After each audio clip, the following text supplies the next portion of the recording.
it.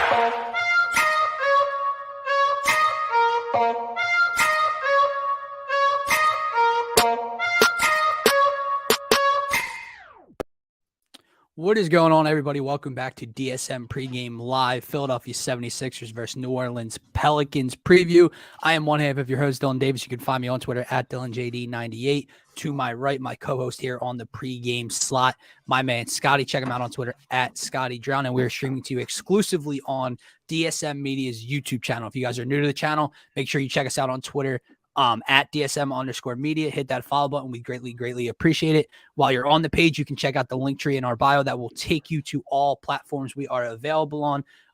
Mainly so being the YouTube channel. We're 4 subscribers away from the 700 mark. So we greatly appreciate everyone that supports DSM and hits that subscribe button. It's also the best place for you to be interactive throughout each and every one of our shows here. My man, what's going on? It felt good to get the Sixers back in the win column on Saturday night, did it not? Absolutely. Felt good to get them right back on track. Now, I would say it would bode well to get a W tonight at home as well. It would. Given the level of competition, given the fact that they just lost to the Pelicans last week in New Orleans, it would be nice to split that season series with the Pelicans. You're back at home and you have a great opportunity. But nonetheless, great way to end the new year. Get a W right before the ball drops. So that was a great feeling. And able to take care of it pretty handedly, too. Yeah, I was going to say, pretty wins easy against W. lesser talented teams this season, right? Joel, had 16? So, yeah, no, I agree with you. It was nice to get them back in the win column, but looking at tonight, I'm not too worried about that last game against Oklahoma City. I'm worried about the night prior, and how this team looked in New Orleans. So many issues across the board, man, that most of them, 95% of them came defensively. It was such an annoying effort between the glass, between transition, between points in the paint, letting Zion get easy penetration and draw contact. It all starts on that side for me. So looking from Friday night to tonight, that's where all my attention goes, is defensively. CJ McCollum hits double-digit trays. Stop. And you would think, Scotty, by like number 7, there'd be like an attention to detail on guarding CJ McCollum. No, for number 9, he's wide open on the wing. For number 10, he's wide open in transition. It was just such a weak effort, in my opinion. And they had so many runs to come back in this game, and they just weren't able to do so because they couldn't get enough stops at the end of the day. So that's what I'm looking for tonight. Defensive intensity. You're at home. It's time to turn it up tonight. Yeah, and I think defensive intensity, the physicality in that game, right? Yeah. You have Zion. He's just a bulldozing machine. That motherfucker plays football out there. It's kind of crazy. But just not matching the physicality, the defensive effort in that game. You had a New Orleans team that is not rated as high as you defensively come out and play better defense than you did. You had GT Alvarado out there plucking our guards. Oh, my most annoying ever. And he gets the crowd hype, man. And he splashes a 3, like. That team. I've been telling you all season how high I am on that team, how deep they can be. They get a guy in Herb Jones back tonight who didn't even play in that game. He's another lengthy, irritating type of player. Plays really good on defense. I'm with you. It starts on the defensive end because that is the one area that the Sixers are clearly better than New Orleans at this season, right? You look at all the other measurements. We're 21st points per game, offensive output. We're 28th in rebounding, towards the bottom of the league as far as rebounding, 17th in assists. You look across the board, Pelicans are 3rd in points per game. Pelicans are 6th in rebounding. They're 8th in assists. The one area where we can say that we're better than the New Orleans Pelicans is on the defensive side of the ball, where we're rated the 2nd team in the NBA. They're 15th. That's where you have to lock in. That's where you have to win this game, right? No, I agree. And it's the little things. Transition defense. How many times when the Sixers go on a run, they cut it to 6, 5. You miss a shot. Okay, you miss a shot. Alvarado's streaking down, one pass, layup, timeout, Doc. Like, the little things like that. And you mentioned, they're not as strong defensively, but you know where they're a lot stronger than us at? On the glass, on the boards. Yep. And it all correlates for me. And to give a team that is so good offensively so many second chances with how physical they are, and obviously how the deep ball was falling, you just can't allow things like that. And you bring up a very interesting point. Zion Williamson, right? D'Angelo Russell said it. A little sourpuss coming out of it. Yeah, right. That was weak. He's playing football while we're all playing basketball. And you said it, like, you watch it. He plays on a different level than these other guys do. But here's what bothers me. Now they're different. I understand it. Zion is a different beast. He's just built differently. He's shorter, whatever. You do realize we have a 7'1", 290-pound athletic center that can do all these different things on the basketball floor. Why does it constantly seem like we're the team that gets bullied? We're the team that gets beat on the glass. We're the team that gets beat in the paint. You have a 7-foot freak of nature anchoring this defense and team, and we're constantly put in bad situations on the glass and out in transition. That should never happen. So you know what my second goal is? Match the physicality, match the intensity, take the fight to that. Listen, I know that's the way they're going to try to play it. I know that we're more, when you have James Harden and Tyrese Maxey and Joel Embiid with the things he can do with the ball in his hands, you want to out finesse this team that's just trying to put their shoulder with you. F that tonight, dude. You got bullied the other night. Yeah. It's time to be the bully tonight. And it starts down low with Joel Embiid. I know he's questionable. Hopefully he plays. He's in our best bets, right? And I know he's dealing with lower back soreness, but it starts with him. I need him to go be uber physical tonight. I need PJ Tucker, after having the night off, be that grinder, that rebounder, that second chance guy from Miami and Milwaukee tonight, man. Oh, I'm with you. You got to match the intensity from that New Orleans side. The thing about New Orleans, man, is they're coming for the cake, right? Like, they are ready to show the world what they are. Like, you looked at Zion and what they did earlier this season against the Phoenix Suns in back-to-back matchups where he's doing windmills to close out the game. Like, he has a chip on his shoulder. He even talked about that last year, having to watch his team go out there and play their hardest in a 7-game series and lose, and he couldn't step on the floor to help him. He's got a chip on his shoulder. That team has a chip on their shoulder. You talk about Willie Green, an excellent young coach in the NBA. You talk about CJ McCollum. Yes, it was so annoying because it's just like, oh, it's this guy that goes off against the Sixers tonight. He just doesn't do that against anybody else. It's got to be against us. From three, at least. He don't do that. From the three, that's my thing. But he's another guy, chip on his shoulder, the throwaway piece from Portland, right? So he's another guy that has that chip on his shoulder, and you can just go down the line. Brandon Ingram, another guy with a chip, traded out of LA, right? Yeah. They wanted to bring in AD, and you see what Brandon Ingram's kind of turned into with this team. They play with that intensity. You saw in that game they wanted to come out and take the Sixers' head off. They tried all of these lobs. They wanted to get the building excited, right? Get that intensity flowing, and they're a dangerous team. They're young, they're athletic, they're energetic, they can guard the wings, and they're physical. Like you said, they have Valanciunas down there in the paint. They have Zion at power forward. So with all that being said, the Sixers have to match that. And the Sixers need to be that good. If they are as good as we say and think they are, if they are going to be competing at the top of this league, these are games that you have to win. New Orleans, at the end of the day, if you come out and you win this game against New Orleans tonight at home, all that anybody can say about this matchup specifically is that each team took care of business at home. Yeah. Each team did what they were supposed to. What you look for in a playoff series, right? Like you win the games at home. That's what you're supposed to do in a playoff series.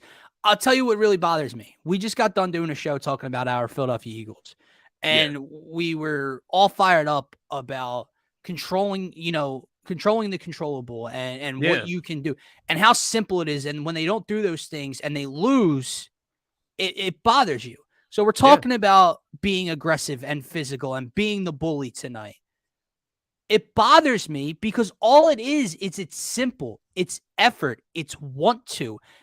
Don't tell me they don't have the pieces to be physical with guys. When you have that center I'm talking about, you have PJ Tucker, you have a backup five in Montrezl Harrell, who is the epitome of a bully in this league, right? Like you were D'Anthony Melton. You got tougher this offseason. He's a dog, right? That's what we say. Don't get bullied tonight because it's simple, man. It's it's effort. And if I see them come out lackadaisical and New Orleans has 2 tip balls for offensive rebounds in a row that kicked out for a 3, a transition bucket after a miss, I'm going to get frustrated because that's controllable and you're not playing to your capability right now. Yeah, it's controllables, and you can take that even a step further. That's my first key to victory, I guess you could say tonight. Control the turnovers, man. Like it controls everything. Turnovers and rebounding. It leads to everything that ends up detracting the Sixers. You look at this last matchup with New Orleans. New Orleans won the fast break points, 30-8. 30 fast break points to 8. That's a lot of easy buckets for New Orleans and not a lot of easy buckets for the Sixers. We got killed from the free throw line as well, I believe. Got killed from the free throw line. Rebounding, 36-29. You get out rebounded in this game. Turnovers, 19 for Philly to 14 from New Orleans. You turn the ball over more. I saw James Harden in this game with like 5 turnovers on the pick and roll. The pick and roll was horrible. On the pick and roll, he's just not even looking at some of these. It can't be nonchalant when you're playing a great team. And that's what they need to realize tonight, man. You talk about controlling what you can control, and that starts with turnovers, rebounding. We could say rebounding every single game, as we always do, because they just suck at it. But it's really the turnovers for me is something that they can really excel at. James Harden, take care of the basketball. Joel Embiid, you're getting double teamed, take care of the basketball. Those are things that you can control. It's funny, man. I just referenced the Eagles a second ago, and when you think about it, these two teams are so similar from a talent perspective and effort perspective. Yeah. We mentioned the other couple like an hour ago. The Eagles can beat anybody when they don't get in their own way. The Sixers can play with anybody when they don't get in their own way. How do you not get in your own way? Take care of the basketball. Don't get beat out in transition this way. Like these are all effort things you can control, man. And I think that's the most frustrating thing about this, the up and down of this team, right? You win 8 in a row, you drop 2. Okay, now you come back and beat OKC on the road to wrap up that road stand. How do you respond tonight? So basically all my keys have to do with just effort, physicality, be the bully tonight. What else do you got key-wise?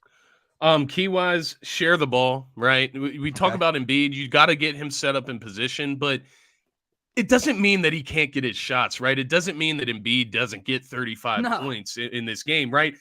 We're not saying to go away from Embiid. It's just about getting guys touches around the perimeter, moving the ball around, the stuff that we've seen throughout that winning streak that has kind of fell off a little bit, right? It's kind of gotten a little more ISO ball, a little more me jack up a shot here, or me try to make this happen by myself. Share the ball, get other guys involved, get the bench involved whenever they come in. And then on the other side of things, controlling points in the paint. We talk about Zion. We can't have Zion just going full speed ahead, running over our players and getting into the lane, finishing and getting free throws. He controlled that game. You mentioned the free throw disparity. Obviously, Embiid gets to the line fairly often. Normally, but Zion's whistle is that's something I noticed in the game. His whistle is kind of crazy. He gets a crazy whistle. I was going to tweet at you, bro. And the beers were flowing that night, right? I'm watching his whistles because I know he's your boy. He's your boy. He's your Blue Devil. I get it, and I know how physical he is, and he deserves a decent amount of the whistles. I'm watching this game, and because it bothers me because when I talk about Joel matching that physicality, because he's 7 feet tall, he'll do the same things. But he'll get it called offensively when someone falls. Zion lowers his shoulder, and it's a foul every time. He ran straight through PJ on the one play. I mean, he did it a couple times, honestly, but there was one where PJ was completely in front of him, backing up, and he just trucked him. Like, it is crazy. Like, I get the D-Lo comments. Like, I get it. It's frustrating, but you can't say that because you lost. It's in poor taste when you lose, but it is something you can notice because it's like, he is a freak of nature, and I'm not saying he shouldn't get a decent amount of the calls, but some of them, there was even one where they tried to give him a touch foul right on the out. He didn't even get touched. They gave him a shooting foul. Like, and well, is this dude getting James Harden can't even get a call at the rim anymore, and he's getting this call? Yeah, so that's the crazy part for me. This is like a guy that's basically playing his second year in the NBA, and he gets literally every single whistle.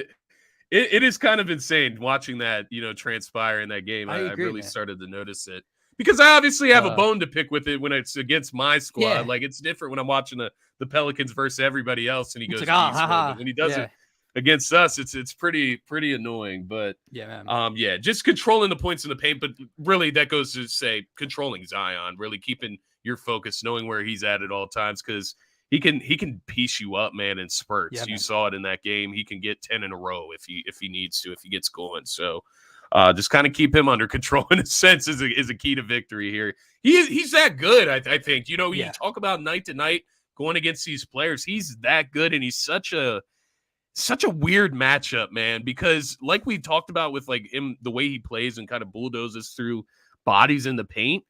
How do you prepare for that? You know what I mean? Like, how do you prepare yourself to just take charges all night against Zion? And Yeah. he changes direction. I'll tell you how.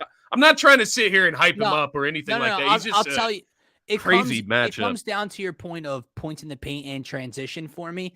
It's Yeah. where you allow him to gather, where you allow him to get the ball, where you allow him Yeah. to get out in space, because Pick then up you're done. speed. It's like Giannis, right? You can't allow Yeah. Giannis to not have a body on him until the 3-point line in transition. You got to Yep. pick him up earlier than that, make him work the full 90. So that's how you try to limit. There is no taking away, there is no stopping it, but to limit it, not letting him get the ball in movement at the free throw line and get his head down and lower his shoulder. It's maybe you push him out a foot beyond the 3-point line, and that's where he gets the ball. So we'll see how they decide to handle him defensively tonight. But outside of that, defensively, you do have to keep an eye on your guy. Like CJ McCollum cannot slip to the corner because the off guy's focused on Zion, right? So we'll see, man. All of that being said, let's get into our goal of the game tonight. And what is that, Scotty? That is everything we've embodied here tonight. Yeah, just controlling the controllables, right? Not turning the ball over more than the New Orleans Pelicans. Win the turnover battle. Rebounding, as always. Just try to compete in the. We can't ask you to win the rebounding battle. Right. Just compete on the boards. Don't let it be a limiting second chance opportunities, right? Like rebounding's one thing, right? Not having a ton of offensive rebounds is one thing. It's another thing to give up 13 offensive rebounds or 10 offensive, right? That's where you get killed. And then the fast break points. It all ties in. Rebounding, fast break points, turnovers, letting them get out on the break. I agree. You just can't. This is a young basketball team. You are the second-rated defensive team in the NBA. You can't let them get easy buckets. They should have to be working for everything. Yeah, exactly. It should be a frustrating experience for the New Orleans Pelicans and any team that comes and plays the Sixers with where they're rated in the NBA, the defenders they have on this team, the anchor they have in the middle in Embiid. It should be a tough matchup each and every single night. And like you said, they just should never get just outplayed, the physicality, get out hustled. It just can't happen, right? With this talent level, you got to go out there and give it every night. And especially against a young team like the Pelicans, that they obviously, as they pick up steam throughout a game, it becomes hard to stop, right? When Zion's going downhill, he's got the feel. It's really hard to stop. When CJ McCollum's hit 5 threes in the first half, it's really hard to stop. So you just got to get out ahead of Mr. Mo. Mr. Mo's a dangerous character, man. Mr. Momentum's a dangerous character. So can't let it get out of hand. Sir. You're at home tonight. Hopefully the crowd's riled up. So we'll see, man. But with that being said, let's have some fun with the game within the game, right? Let's get to our best bets of the night for the Sixers-Pelicans matchup. Barring no last-minute Joel Embiid out, I have not checked Twitter. He was questionable to start today with lower back soreness. We are starting with him if he's playing over 31.5 points. He's on an absolute tear offensively. So much runs through him. He's going to get the looks. He's going to get to the free throw line. So if Joel Embiid's playing, he is our first best bet of the night, over 31.5 points at -110. This is on FanDuel, by the way, because DraftKings did not have the numbers up earlier today. James Harden, this is with Joel Embiid or without Joel Embiid, these numbers will be even higher. James Harden over 2.5 made 3-pointers tonight at -113 on FanDuel. He's going to get the looks. With Embiid, he's probably going to get 7 or 8 of the looks. Without Embiid, he might take double-digit threes tonight. So James over 2.5 made threes. And lastly, we don't normally throw in an opponent, man, but he is your boy. It is a glaring weakness, and we're all about winning money here with the best bet slip. So Zion over 7.5 rebounds at +110. Something they do well. It's something we're terrible at, and he's the enforcer, right? So Zion Williamson, 8 rebounds tonight at +110. It is the best odds of our entire slip. Anything sir. else before any other plays you got in tonight, man? No, not just yet. I'm still waiting for the odds to come out. Embiid, Some of yeah. the props. Embiid, is he going to be in? Maxi, I'm wondering if they're going to put out any Right. He props hasn't for even been Maxi released yet. tonight. Yeah. Because his Maxi right now, he's trying to get reintegrated. His numbers are so low. I would like to see where they're at. But no, this game's kind of tough for me, honestly. All the question marks up in the air. You have Harden coming back, obviously had a day off, so he should be well rested. He should be ready to go tonight. So that's why I love a lot of the Harden plays tonight. Assists, rebounds we looked at earlier. And then, of course, the three-pointers that we have on the best bet slip. Especially with how you said having the night off and then how he played the night before that against this same team, right? Exactly. He played pretty well. And then, just looking at Embiid with those points, he's averaging like 33. So if they're going to give you 31 and a half at the over or under, right. I feel like you take that every time, man. I've kind of followed the trend. I love it against 35 I love it plus. against tough opponents. I love it. Yeah, because yeah. You like a game against OKC, which he got 16 or 17. You have to worry about a blowout and not playing enough minutes, and other guys getting looks.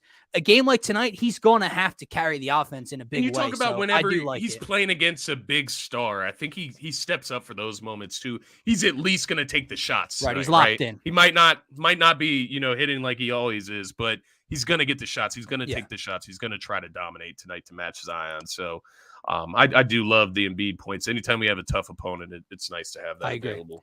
So with that being said, do the Sixers win number 2 in a row to start the new year? This one's tough for me, man. This one's tough. Only because I picked the Sixers in the last one is why I kind of just feel weird picking them again. They did lose it. That's, and that's, it feels like I'm being a homer picking them 2 times in a row. Probably should have just picked them to lose on Friday, but I was feeling good. The road game. That's what I should have done, because I'm going to pick them to win here tonight. And it's for similar reasons that I picked them on Friday. It's the fact that this Pelicans team is not even full strength. They're not full strength. They don't have Brandon Ingram, right? Herb Jones is still coming. He's coming back off an injury. He's got to get reintegrated. Larry Nance Jr. hasn't been in the last couple games. He helps them with rebounding and defense from the big man spot. They're not at full strength. So the Sixers, being at full strength, should win this game at home. It's as simple as that for me. If the Sixers are contenders, you have to beat teams, especially at home, that are undermanned. And I think it's as simple as that for me. The Sixers have their stars tonight, all saying, all going with Embiid playing, of course. They should win this game at home. They should be able to take care of business still. And that's where I'm at. If you want to talk about an X factor in the game, I do like James Harden in this game. I told you I liked all of his props earlier. And that's why he's in the best bets tonight. I think he gets the 3 threes, maybe even 4 threes in this game. If Embiid doesn't play, I think that'll be even better for those numbers. But nonetheless, you give him a break on Saturday. I think that allows him to come out rejuvenated tonight. Maybe hit the glass a little more. He's that over 6.5 rebounds, right, at plus 100. Maybe you roll with that. But I like Harden in this game tonight after a night off. Yeah, man, I'm going to go the Sixers win as well. And barring the fact, as long as he's playing, I got to go with Joel Embiid.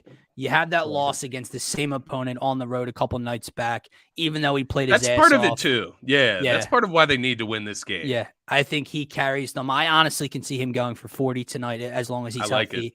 He takes the matchup personally with Zion against this other star. On the back of Joel Embiid, the Sixers get a win tonight and kick off the new year in a major way. They need to, man. We need that consistency back, right? Like, we had that 8-game win streak. Then we lost 2. Now we won 1. I don't want the flip-flopping, right? Let's win 4 in a row, then maybe drop a game. Win 5 or 6 in a row, drop a game. Cannot have this win 1, lose 1, win 2, lose 1 type of situation going on. And it's partly what you just said. We just played this team, just lost to this team. It would be really discouraging to lose to them again. Like, if you were to play them down the line, whatever that case may be, right? If you play them in the NBA Finals, if it ever came to that, it would be a little discouraging from that standpoint. But also, just looking at level of competition once again, you got the Pacers next. Pacers, they've beaten some teams this year. They're a solid team, but still not of the level of the Pelicans right now, in my opinion. You got the Bulls, you got the Pistons back-to-back, Thunder, Jazz, Lakers, and then you finally get the Clippers. You got to take advantage of when competition is in the building, right? You need to get dubs against that barometer test. Yeah, no, I agree with you. Exactly. Take advantage of this opportunity. Agreed. Guys, thank you so much to everyone who's tuning in, who's going to see this. If you're tailing us on any of our bets, let us know on Twitter at DSM_media which bets you tailed. We'll ride it out together. As always, you can find us on Twitter at DylanJD98 and at Scotty Drown. For myself, for Scotty, go Sixers and have a great rest of your Monday. Let's go Sixers.